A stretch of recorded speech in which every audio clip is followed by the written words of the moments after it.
Hello friends. जैसा कि हम लोगों ने पिछले लेक्चर में इंटरनल बाइनरी ऑपरेशन के बारे में बात किए थे, तो हमने आपसे कहा था कि हम नेक्स्ट लेक्चर में ग्रुप थ्योरी स्टार्ट करेंगे। तो आज हम लोग बात करते हैं ग्रुप थ्योरी के बारे में। तो ग्रुप थ्योरी लीनियर अलजेब्रा का एक बहुत ही इम्पॉर्टेंट टॉपिक है, जिसकी शुरुआत आज हम लोग करने जा रहे हैं। तो इसकी शुरुआत हम लोग करेंगे ग्रुपॉइड से। अगर जिन्होंने मेरा पहला वीडियो नहीं देखा है, प्रीवियस वीडियो जो कि इंटरनल बाइनरी ऑपरेशन पे था, तो प्लीज़ वो लोग देख लें, क्योंकि उसके बाद ही ग्रुप थ्योरी की डेफिनेशन आपको समझ में आने वाली है। तो हम लोग बात करते हैं ग्रुप थ्योरी के डेफिनेशन के बारे में, जो कि है ग्रुपॉइड।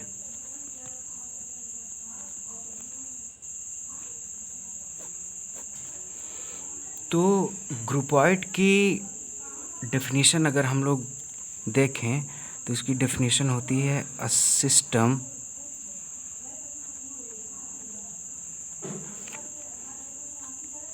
GO consisting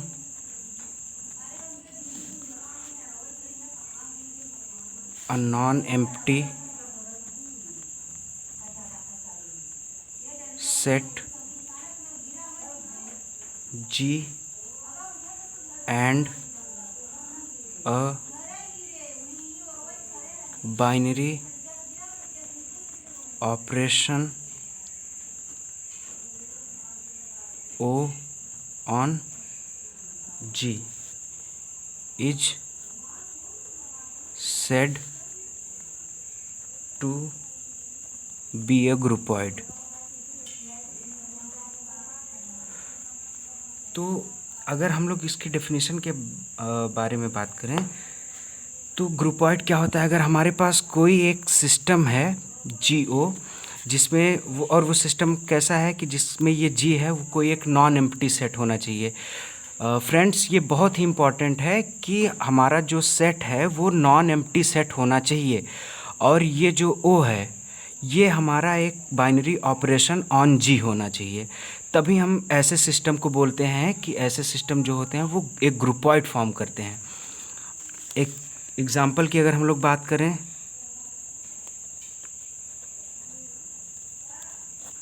एग्जाम्पल अगर हम लोग ले लें set of natural numbers with respect to addition. तो अगर हम लोग सेट ऑफ नेचुरल नंबर्स की बात करें तो this is a non empty set and this plus is binary operation on natural numbers. क्यों? क्योंकि अगर हम दो नेचुरल नंबर्स को ऐड कराएंगे तो हमको रिजल्ट भी कहाँ मिलेगा? सेट ऑफ नेचुरल नंबर्स में, जैसा कि हम लोगों ने बात किया था इंटरनल बाइनरी ऑपरेशन में। और अगर हम लोग set of integers with respect to subtraction की बात करें तो अगर हम दो इंटीजर वैल्यू को आपस में, अगर हमारे पास कोई दो इंटीजर्स की वैल्यू a और b और हम a माइनस बी करते हैं और हमको c मिलता है, तो c भी कहाँ होता है? सेट ऑफ इंटीजर्स में मिलता है। अगर हम सेट ऑफ रियल नंबर्स की बात करें विद रिस्पेक्ट टू मल्टीप्लिकेशन, तो हम ये देखते हैं कि हमको जो मल्टीप्लिकेशन मिल रहा है वो भी कहाँ मिलता है? सेट ऑफ रियल नंबर्स में। तो यहाँ भी हम कहते हैं कि ये सिस्टम जो होता है वो हमारा एक ग्रुपॉइड होता है। अगर हम सेट ऑफ इंटीजर्स की बात करें विद रिस्पेक्ट टू एडिशन, तो ये भी एक ग्रुपॉइड होता है। Means this all form a groupoid. ऐसे ही आप लोग और एग्जांपल्स के बारे में सोच सकते हैं, जैसे सेट ऑफ मैट्रिसेस की अगर हम बात करें तो अगर हमारा कोई एक मैट्रिक्स है और वो भी विद रिस्पेक्ट टू एडिशन, तो वो भी क्या फॉर्म करता है? एक ग्रुपॉइड ही फॉर्म करेगा। तो ये हो गया ग्रुपॉइड। अब हम लोग थोड़ा इससे आगे बढ़ते हैं और बात करते हैं सेमी ग्रुप के बारे में।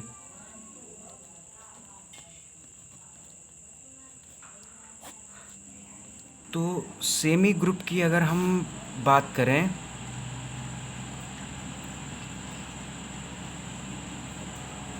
तो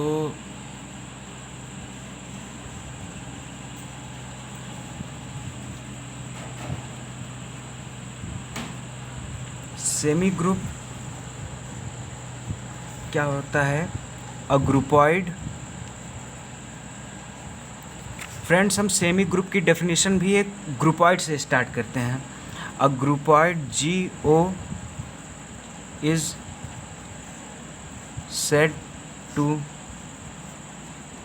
be a semi group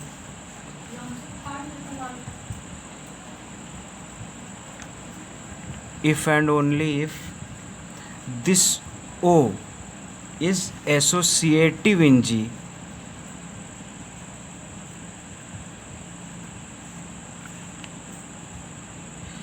मतलब हमने जब ग्रुपॉइड की बात की थी तो ग्रुपॉइड में हमने देखा था कि हमारे पास अगर कोई एक सिस्टम था GO, और G कैसा होता था? एक नॉन एम्प्टी सेट होता था, और O एक बाइनरी ऑपरेशन इन G होता था। तो हम ऐसे सिस्टम को कहते थे कि हमारा ये सिस्टम क्या है? ग्रुपॉइड है। और हम जब सेमी ग्रुप की बात करते हैं तो हम एक ग्रुपॉइड लेके चलते हैं। मतलब ये हमारा G जो है वो अंडरस्टूड है कि ये एक नॉन एम्प्टी सेट होगा, और ये O जो होगा वो बाइनरी ऑपरेशन इन G होगा। लेकिन जब हम सेमी ग्रुप की बात करते हैं तो हम एक एक्स्ट्रा कंडीशन जोड़ देते हैं, और वो ये है कि हमारा ये जो O है वो बाइनरी ऑपरेशन इन G तो है, लेकिन उसके साथ साथ ये क्या है? एसोसिएटिव है। एसोसिएटिव का मतलब आप लोग समझते हैं कि अगर हम एक ही सेट से कोई एक 3 एलिमेंट ले लें और हम उसको किसी भी तरीके से ऑपरेट कराएं, मतलब अगर हमारे पास A + B + C है तो हम A + B + C कर सकते हैं, या B + C + A कर सकते हैं, तो रिज़ल्ट में कोई चेंज नहीं आता है, तो हम क्या कहते हैं कि ये एसोसिएटिव है। तो अगर ये हमारा O बाइनरी ऑपरेशन होने के साथ साथ एसोसिएटिव इन G हो जाता है तो हम ऐसे सिस्टम को कहते हैं कि ये एक सेमी ग्रुप होता है। अगर हम इसी डेफिनेशन को एक दूसरे तरीके से देखें, that is a system GO consisting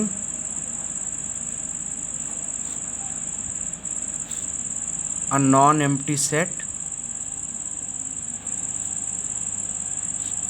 G and a binary operation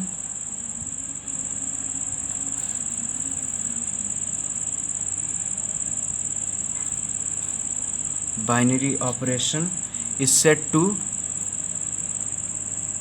be a semi group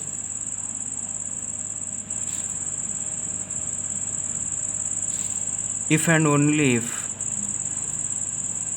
A composite B composite C, this is equal to A composite B composite C for every A B C belongs to G। तो अगर हम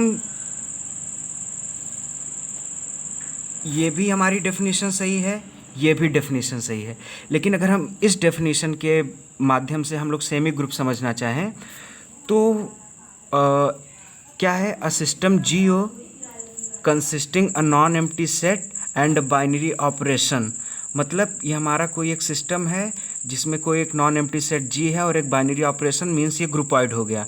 और this groupoid is said to be a semi group if and only if A composite B composite C, यानी हमको A composite B करने पे जो result आएगा हम उसको C के साथ कंपोजिट करें, और फिर हमारा जो रिज़ल्ट आए A उसको हम किसके साथ कंपोज करें? B कंपोजिट C के रिज़ल्ट के साथ।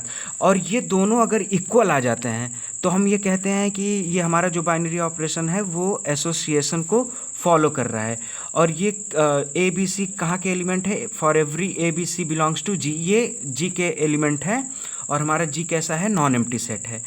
तो ये हो गया सेमी ग्रुप। मतलब सेमी ग्रुप के बारे में बस इतना जानिए कि अगर हमारा कोई एक सिस्टम या कोई एक ग्रुपॉइड है जो कंटेन करता है किसी एक नॉन एम्प्टी सेट को और एक बाइनरी ऑपरेशन को, और अगर वही बाइनरी ऑपरेशन एसोसिएटिव इन G हो जाता है तो हम कहते हैं कि this system is semi group. अगर हम लोग सेमी ग्रुप के एग्जाम्पल की बात करें तो set of real numbers with respect to multiplication, ये ग्रुपॉइड भी है और सेमी ग्रुप भी फॉर्म करता है, क्योंकि हम अगर कोई भी रियल नंबर के 3 एलिमेंट ले लें और हम पहले के दो एलिमेंट को मल्टीप्लाई करके तीसरे के साथ करें, या लास्ट के दो एलिमेंट को मल्टीप्लाई करके पहले के साथ मल्टीप्लाई करें, रिजल्ट में कोई चेंज नहीं आता। Means this multiplication is associative in are, मतलब मल्टीप्लिकेशन जो होता है वो एसोसिएटिव होता है रियल नंबर में। और ये एक ग्रुपॉइड भी होता है। अगर हम सेट ऑफ नेचुरल नंबर्स की बात करें विद रिस्पेक्ट टू प्लस, तो ये भी सेमी ग्रुप होता है। अगर हम सेट ऑफ मैट्रिसेस की बात करें तो ये भी होता है। Set of integers with respect to addition, ये भी सेमी ग्रुप होता है। अगर हम एक और एग्जांपल की बात करें, set of integers with respect to subtraction, ये एक ग्रुपॉइड तो होता है। ग्रुपॉइड कैसे होता है? क्योंकि ये हमारा सेट एक नॉन एम्प्टी सेट हो गया और ये बाइनरी इन जी हो गया, और ये ग्रुपॉइड तो होता है but not a semi group.